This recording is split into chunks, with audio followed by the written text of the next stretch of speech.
Forbidden Love, a dystopia where a young girl has been unique her whole life. Women are expected to be classy, submissive, and elegant, all the things that Carolyn is not. Carolyn is a tall, alluring girl with alabaster skin. She has long, curly, dark brown hair and eyes that are as dark as the night.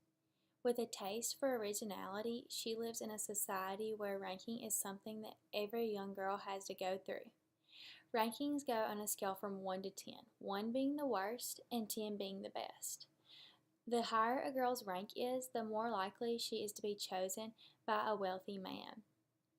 At age 5, ranking begins. The girls begin being scored on their beauty, intelligence, and personality. This process continues through the ages of 10 and 16 until they finally reach the age of 20 years old.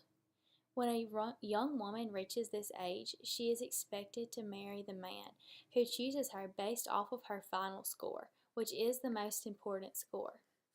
Carolyn comes from a long line of high-ranking women. However, a red flag is raised during her first scoring. From a young age, Carolyn was revealing signs of rebellious behavior.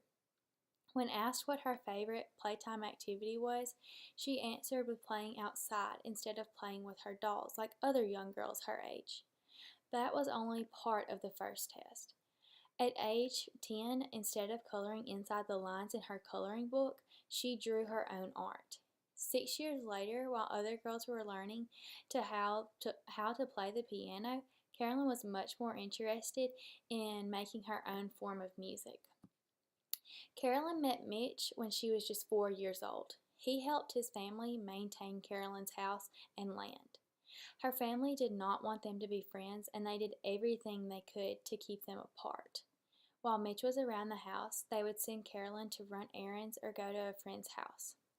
Mitch was a young African American male who was from a poor and uneducated family.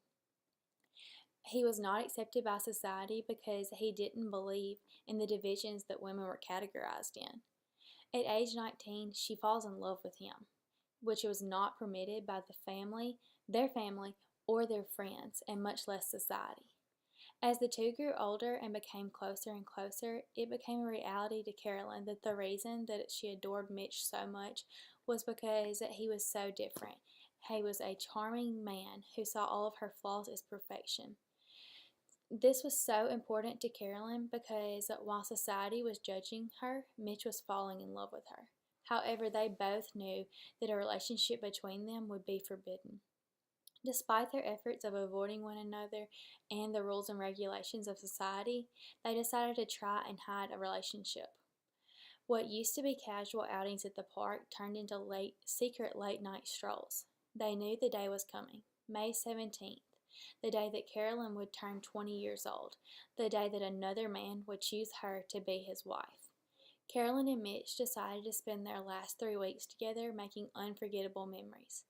Every night they met for a picnic in an old abandoned dark home with boards over the windows. Although this wasn't the most romantic place to meet, Carolyn never had a dark thought about it. There was even a tiny pond surrounded by trees where they swam together often. Catching fireflies was Carolyn's favorite. They had a small mason jar that they used every hot summer night. She loved watching Mitch chase after the biggest and brightest ones. However, their favorite part was letting them go. They would wait until the moon was the only night in the sky, unscrew the lid off the mason jar, set the jar on the tall green grass, and watch as the fireflies' bright yellow lights faded away. It was one of their last nights together, and Mitch surprised Carolyn with spaghetti, her favorite meal.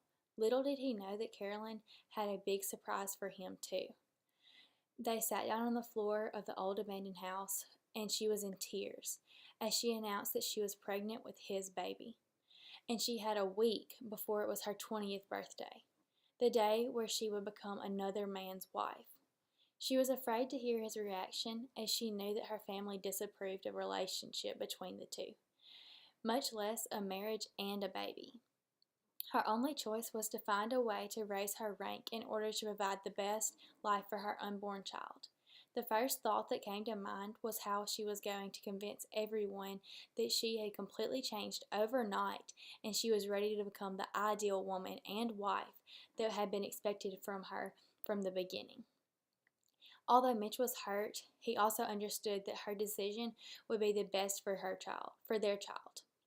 Carolyn went home that night relieved that Mitch was not angry with her. She began tidying her room and throwing out all of the unacceptable clothes that were once her favorites. She spends the next 7 days making amends with the community and showing them that she had finally come to her senses about wanting to be the ideal woman. Since her talk with Mitch, she had come a long way and was getting ready for her birthday, the final day of ranking. She had accumulated the highest possible points and had everyone dumbfounded. Carolyn managed to snag the eyes of one of the wealthiest men, Wilder, the CEO of a Big Four accounting firm who had just moved to town. He was intrigued by the fact that she had changed into the ideal woman so quickly, and he wanted to know more about her, since all he heard from the beginning was how awful she was. He had already won over the hearts of her parents, and he hoped to do the same with her. With her parents already won over, she knew it would work out perfectly. In order to temporarily hide the fact that she was pregnant with another man's baby. Carolyn and Wilden both wanted to get married the next week, so they had a small family wedding at Carolyn's church. How will Wilden's family react when they hear about their son's marriage to this girl? What happens when Wilden realizes that the baby isn't his? And how will Carolyn explain?